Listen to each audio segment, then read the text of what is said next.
Hey YouTube, this is Jaeger from Fallen Angel Airsoft, and I'm excited to be here today to review another one of my personal weapons, the WeTech SCAR-L. And so let's jump right in. Starting off with my accessories, we have a Gemtech Trinity suppressor on the front, and a Matrix 551 replica, I believe. Give you a close-up of that, and as well the suppressor. So the base gun itself is the WeTech. It is a gas blowback rifle based on the Mk16, as it says on the side right here. It's Mk16 MOD0, cal 5.56mm with a unique serial number.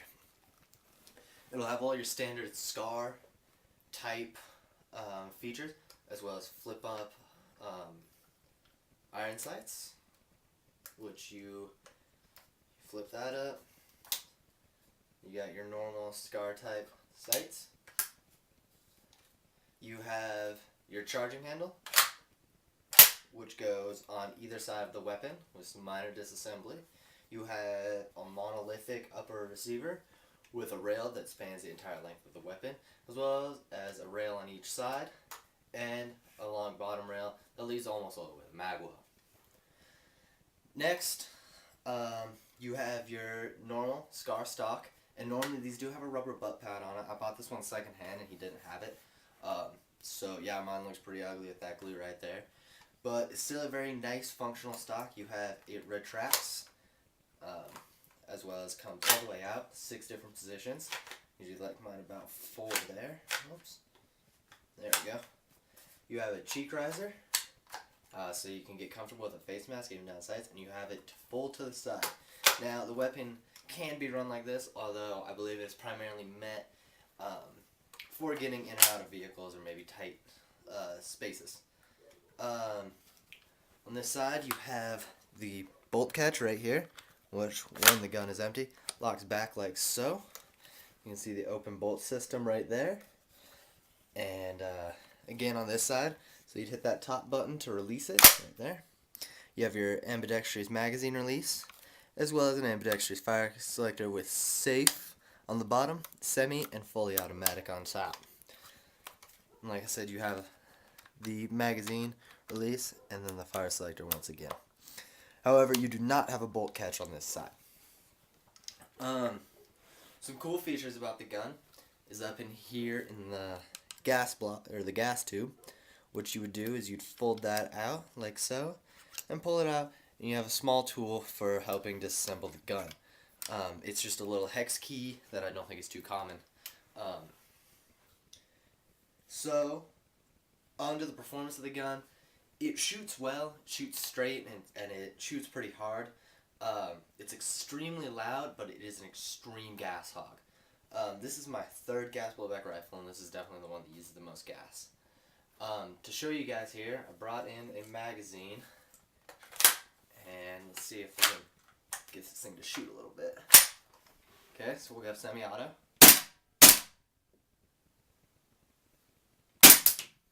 Oops.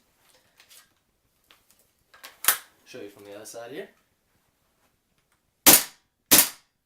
Okay, now fully auto. And right there, as you can hear, I was running out of gas. So, shoots hard. It's extremely loud. It's a joy to shoot. It's really, really fun. It's extremely pretty.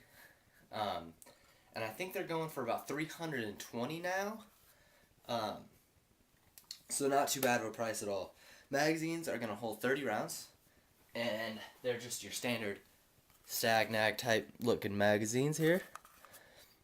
They'll hold 30 rounds. Gas goes in the bottom there. There's your valve, as well as the top.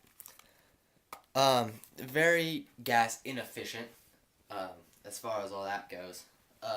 They are the same mags that the PDW and the M4 use. I own a WeTech M4, and we just trade mags across. Its recoil is pretty good, as I'm sure you saw there.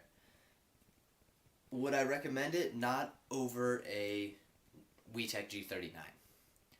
Um, I would recommend it over a WeTech M4, but not over a WeTech G39. I believe the G39 series is the best gas guns on the market. Um, so they're so fun to shoot. If you're set on having a SCAR, I don't think there's any better route to go. You just don't get the same feel from an AEG or the same one-to-one sizes, the same kick, and the same kind of shock and awe effect that you get on the field with that. Unloading 30 rounds of a gas gun is just, it's extremely loud and intimidating. And I think that to me makes it worth it, as well as being a mil-sim player myself. I really, really enjoy using it.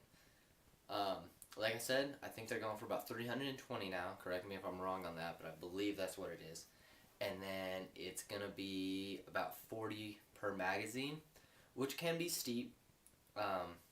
But, you know, that's just, some of us are willing to pay that. As far as cold weather goes for a gas gun, I know that that's pretty bad. This gun does not do well in cold weather. If you live somewhere cold and you have to have a gas gun, again, I would recommend the G39 series.